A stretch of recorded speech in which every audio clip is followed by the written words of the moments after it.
Hello, my name's Dominic Barker, and I'm here today with fearless and hard-bitten, mainly by mosquitoes, journalist Cags McWalter. And she's going to ask me some difficult and searching questions. So if you're ready for the answers, let's go, Cags.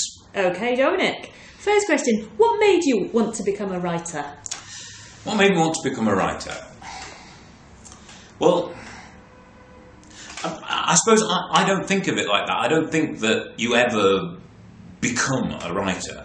I think that everybody is a writer, and I think that the way we know that when we're young, everybody when they're at school writes stories.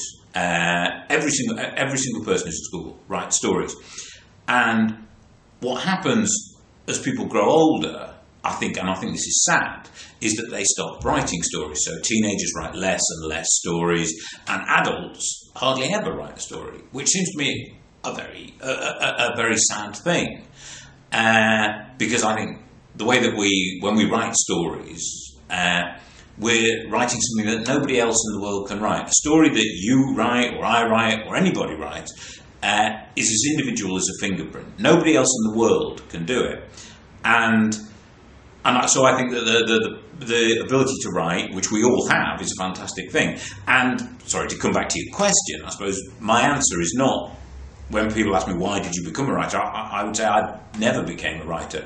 What I find interesting is why other people, the majority of people, stop being writers. I mean, I was always a writer just like they were. I mean, the question is why they stopped, to me. Okay. So where do you get your ideas from? My ideas? Well, I think, like every writer, my ideas come from the world around me. They come from people that I meet, and situations that I find myself in, and thoughts that I have about the world. And often what you do as a writer, especially if you're trying to write funny, entertaining books, is that sometimes you'll exaggerate those things, or take specific the really interesting parts and try and perhaps take out some of the more boring parts and kind of exaggerate them and make them dramatic and make them entertaining. And also, I suppose you're also influenced by books that you read and films that you see. And I mean, for example, if I think of my 3 books in the Blart series, Blart, the boy who didn't want to save the world, they're obviously very much a response to the fantasy genre, and I suppose specifically Lord of the Rings in particular. Okay, that leads us nicely on to my next question. Can you tell us a little bit more about the books that you've written? Well, I suppose that I've written two series of books.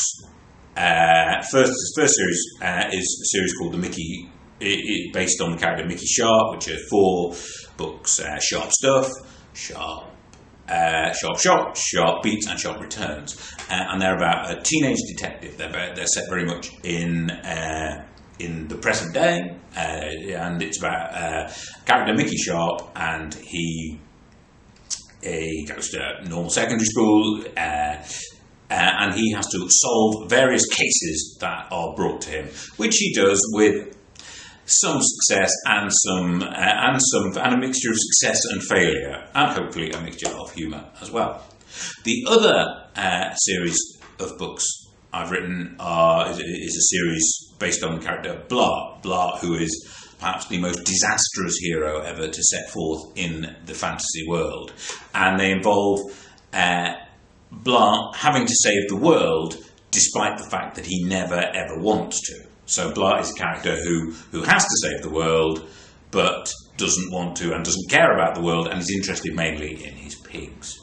And so the drama of the book, and hopefully the humour as well, comes from seeing characters like Capablanca the Wizard, Beowulf the Warrior, force Blart into a situation where he must save the world, even though he doesn't want to.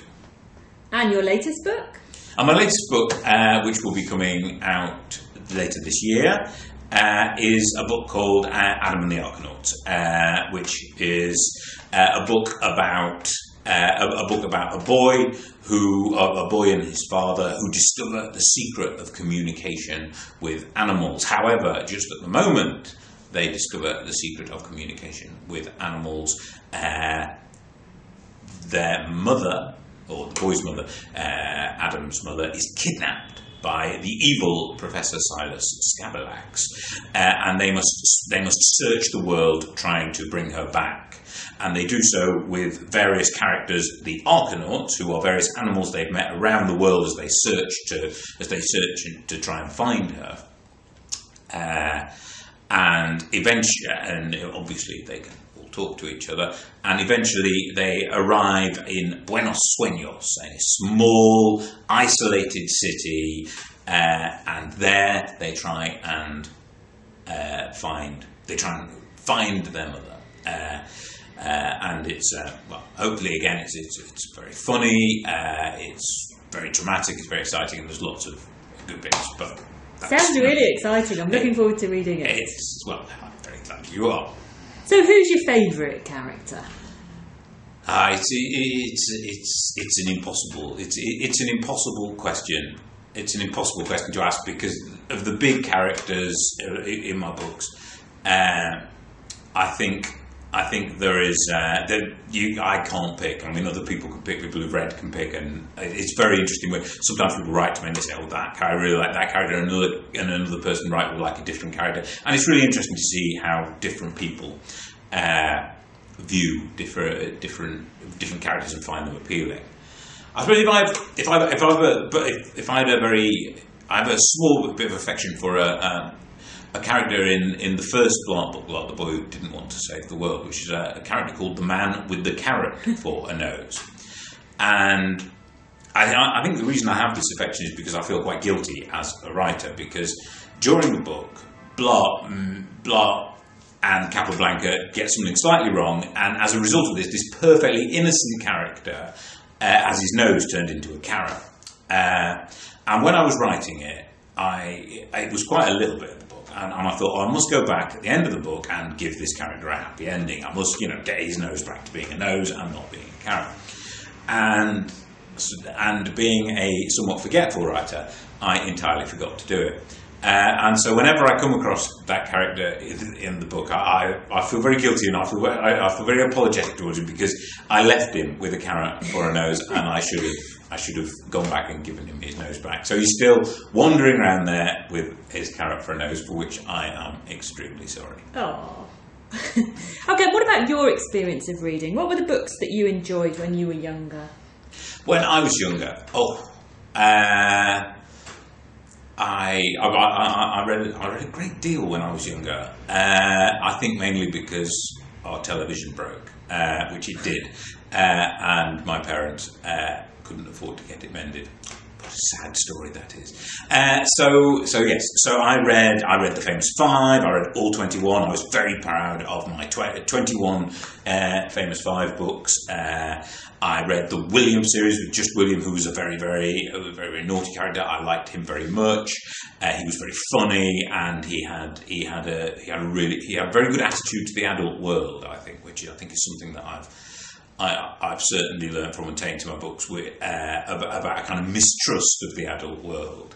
And then later on, books like The Adventures of Huckleberry Finn. I mean, Huckleberry Finn again is a Mark Twain book. It's a I truly recommend anybody reads this book. But a fantastic book, filled with great descriptions of rivers but also filled with Huckleberry Finn himself, who's a character who's so individual, so. I don't know what that means. So individual, so funny, so sure of himself, and yet so unsure of himself at the same time, which sounds silly, but that's it. Read, those are the kind of books I read when I was young. I would definitely recommend The Adventures of Huckleberry Finn. Thank you very much indeed, Dominic. Thank you.